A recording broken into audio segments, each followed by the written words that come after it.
अक्टूबर 2024 में ईरान ने एक ऐसा बड़ा अटैक किया जो इसराइल के लिए एक डर खतरा बन गया। इस कॉन्फ्लिक्ट ने पूरी दुनिया का ध्यान अपनी तरफ खींच लिया। आज हम आपको इस अटैक की सारी मेजर डिटेल्स देंगे और फिर बात करेंगे ईरान और इसराइल की दुश्मनी कहां से शुरू हुई और आगे क्या हो सकता है। क्या वर्ल्ड वॉर 3 शुरू होगी? वीडियो को एंड तक देखें।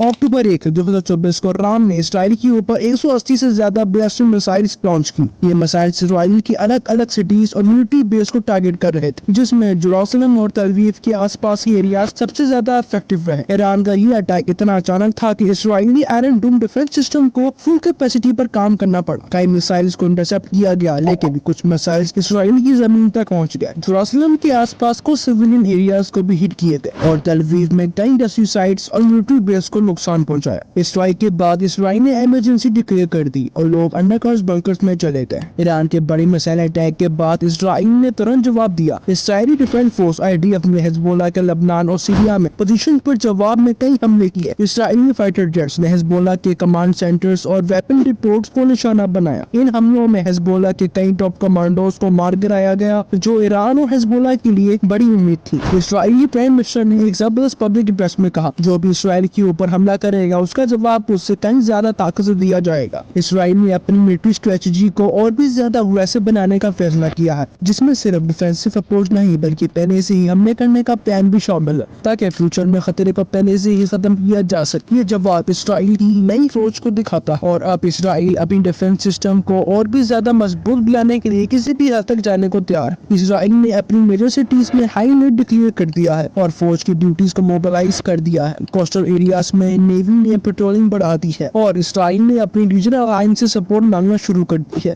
यूएस ने इसराइल का पूरा सपोर्ट अनाउंस किया है और इसराइली एयर डिफेंस को मजबूत बनाने के लिए एक्स्ट्रा मिलिट्री मदद भेजने का वादा भी किया है। इसके अलावा इसराइल की इंटेलिजेंस एजेंसीज, जिसमें मसद और शिन बेट शामिल है, शिन बेट ने ईरान के अंदर सिग्नल मिशन की प्लानिंग भी शुरू कर दी है। जो सिग्नल मिशन इंक्लूड करता है वो ईरान के न्यूक्लियर और मिसाइल प्रोग्राम को डिस्टर्ब करने के लिए काम कर रहा है। अब सवाल ये है, ईरान ने इतना बड़ा अटैक क्यों किया? इसकी कई रीजंस हैं। पहला रीजन तो इसराइल की रीसेंट एयर स्ट्राइक्स हैं, जो सितंबर 18, 2024 को लेबनान में हिजबुल्लाह के स्ट्रॉन्ग होल्ड्स पर की गई थी। इन स्ट्राइक्स में कुछ ईरानी सोल्जर्स को भी मारा गया था, जो हिजबुल्लाह को सपोर्ट कर रहे थे। रिपोर्ट्स के मुताबिक इसराइली एयर स्ट्राइक्स के नतीजे में 180 लोगों की मौत हो गई और 700 से ज्यादा लोग जख्मी हुए। ईरान ने इसे एक बड़ा प्रोपोगेशन समझा, जो उन्हें जवाब देने पर मजबूर कर दिया। दूसरी वजह ये है कि ईरान अपने अंदर पॉलिटिकल प्रेशर से जूझ रहा था, जहां इकोनॉमिक सिचुएशंस और प्रोटेस्ट के लीडरशिप पर काफी असर दिलाया। ये मिसाइल स्ट्राइक ईरान के लिए एक तरीका था अपने रीजन दुश्मन को दिखाने का और अपने लोगों को ये बताने का कि उनकी मिलिट्री अभी भी मजबूत है। ईरान और इसराइल की दुश्मनी 1979 के इरानी रेवोल्यूशन के बाद से चलती आ रही है। जब ईरान एक इस्लामिक रिपब्लिक बना, उसने इसराइल को इंडिपेंडेंट मुल्क के रूप में पहचानने से इनकार कर दी। दोनों मुल्कों के बीच तब से छुपी हुई लड़ाई चली आ रही, कभी मिलिट्री स्ट्राइक्स, कभी साइबर अटैक्स और कभी प्रॉक्सी वॉर्स के रूप में सामने आई। ये वॉर अब एक ऐसे मोड़ पर आ गई है जहां एक छोटी सी चिंगारी भी एक बड़ी जंग में बदल सकती है। अब बात करते हैं वर्ल्ड वॉर 3। कई एक्सपर्ट्स का कहना है कि अगर ईरान और इसराइल के बीच की लड़ाई बढ़ती गई तो ऐसे में वर्ल्ड वॉर 3 शुरू होने का खतरा है। ये कॉन्फ्लिक्ट सिर्फ इन दोनों देशों तक लिमिटेड नहीं रहेगा, क्योंकि मिडिल ईस्ट के ये दो एरियाज दुनिया के लिए बहुत इंपॉर्टेंट रोल प्ले करते हैं और अगर ये लड़ाई बढ़ती गई तो अमेरिका, रशिया और चाइना जैसे बड़े मुल्क भी इसमें शामिल हो सके हैं। वर्ल्ड वॉर 3 का डर अब और भी ज्यादा बढ़ गया है। अमेरिका ने इसराइल का सपोर्ट किया और चाइना और रशिया ने ईरान का सपोर्ट किया। अलायंस काफी खतरनाक हो सकता है, क्योंकि अब ये सिर्फ एक लोकल कॉन्फ्लिक्ट नहीं रहा, बल्कि दुनिया का सबसे बड़ा मिलिट्री ग्रुप के बीच टॉपिक बन गया है। सऊदी अरब और यूएई जैसे गल्फ कंट्रीज भी इसमें शामिल हो सकते हैं, क्योंकि वो ईरान के बढ़ते हुए असर को रोकना चाहते हैं। अगर ये लड़ाई और बढ़ती गई तो पूरे रीजन में जंग हो सकती है, जो सिर्फ मिडिल ईस्ट तक लिमिटेड नहीं रही। अगर ईरान और इसराइल के बीच खुली जंग होती है तो बाकी पावरफुल कंट्रीज को अपना होल्ड लेना पड़ेगा और ये एक फुल स्केल वर्ल्ड वॉर 3 का रीजन बन सकता है। ये दुनिया के लिए एक वार्निंग है। आपको क्या लगता है, ये कॉन्फ्लिक्ट और बढ़कर वर्ल्ड वॉर 3 का रूप ले सकता है या फिर डिप्लोमेसी के जरिए से कंट्रोल किया जा सकता है? कमेंट सेक्शन में अपनी राय जरूर बताएं। अगर आपको ये वीडियो पसंद आई तो वीडियो को लाइक करें, शेयर करें